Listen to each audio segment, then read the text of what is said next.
আমার এই দোকানদারির একটা দুঃখের গল্প আজকে আপনাদের সাথে শেয়ার করি।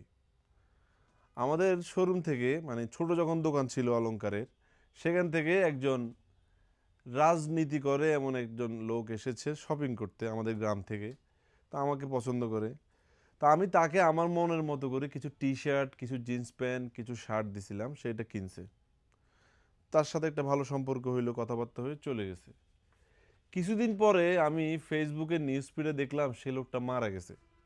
দুই গ্রুপের সংঘর্ষে কোপাকুপিতে লোকটা নিহত। পত্রিকাতে ছবিতে যে ছবিটা আসে সেটা ফেসবুকে দেওয়া হয়েছে।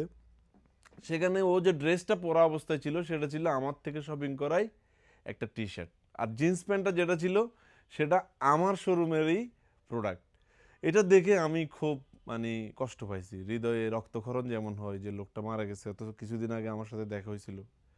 তো এটা নিয়ে আমার অনেক কষ্ট ছিল। লোকটার সাথে আমার একটা ভালো সম্পর্ক হচ্ছে কিংবা দেখা হবে। সে যদিও পলিটিক্স করে কিন্তু তার সাথে আমার একটা সম্পর্ক ছিল। তো অনেকদিন আফসোস করতে করতে একদিন আমার দোকানে সন্দ্বীপ থেকে আরেকজন লোক আসছে, তিনিও পলিটিক্স করে। তাকে বললাম যে ভাই এই লোকটাকে চিনেন নাকি? বলছে হ্যাঁ চিনি তো। আচ্ছা, ওই মারা গেল যে লোকটা এমনি এলাকায় রাজনীতি করতো, দুই গ্রুপের সংঘর্ষে কোপাকুপিতে নিহত।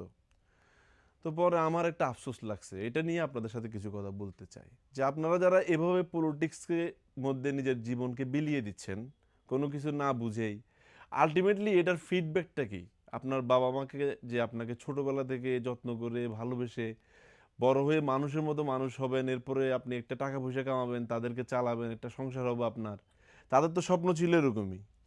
কিন্তু আপনি নিজেকে গড্ডালিকা প্রবাহে ভাসিয়ে দিয়ে নিজের জীবনকে বিসর্জন দিয়ে দিচ্ছেন, কিংবা নিজের কেরিয়ারটাকে অযথা নষ্ট করে ফেলতেছেন কেন?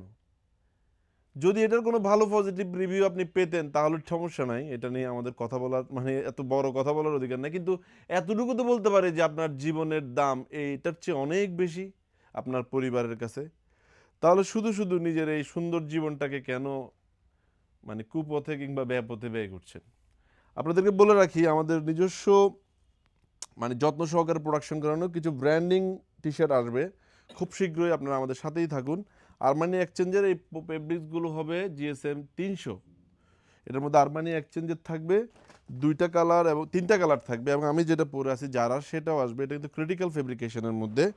ঢাকা মিরপুর আউটলেট থেকে ভিডিওটি করছি, যেটা মিরপুর 10 মেট্রো ট্রেন স্টেশনের নিচেই 240 নম্বর পিলারের পশ্চিম পাশে আমাদের এই আউটলেটটি। ঢাকা মালিবাগেও আমাদের একটা আউটলেট রয়েছে।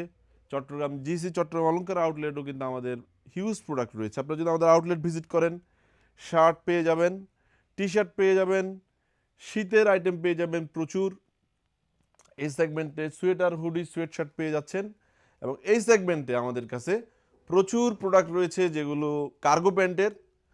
তারপর এই সেগমেন্টে গাবার্ডিং প্যান্টের কালেকশন রয়েছে হিউজ। আমি মিরপুর আউটলেট থেকে ভিডিওটি করছি। গাবার্ডিং প্যান্টের রয়েছে প্রচুর। জিন্সের প্রিমিয়াম সেগমেন্টের প্রচুর প্রোডাক্ট রয়েছে। অনেক প্রোডাক্ট এখন আমরা বক্সিং করি না, আনবক্সিং করি নাই। এখানে প্রচুর প্রিমিয়াম পোলো, এক্সপোর্টের পোলো রয়েছে। আপনারা আউটলেট আসবেন, দেখে দেখে প্রোডাক্ট পারচেস করবেন। আমাদের আউটলেটে কিন্তু সবসময় কিছু না কিছু গিফট অফার থাকে। যে যেখান থেকে আমাদের ভিডিওগুলো দেখছেন, আল্লাহ আপনাদের সবাইকে ভালো রাখুক। আসসালামু আলাইকুম।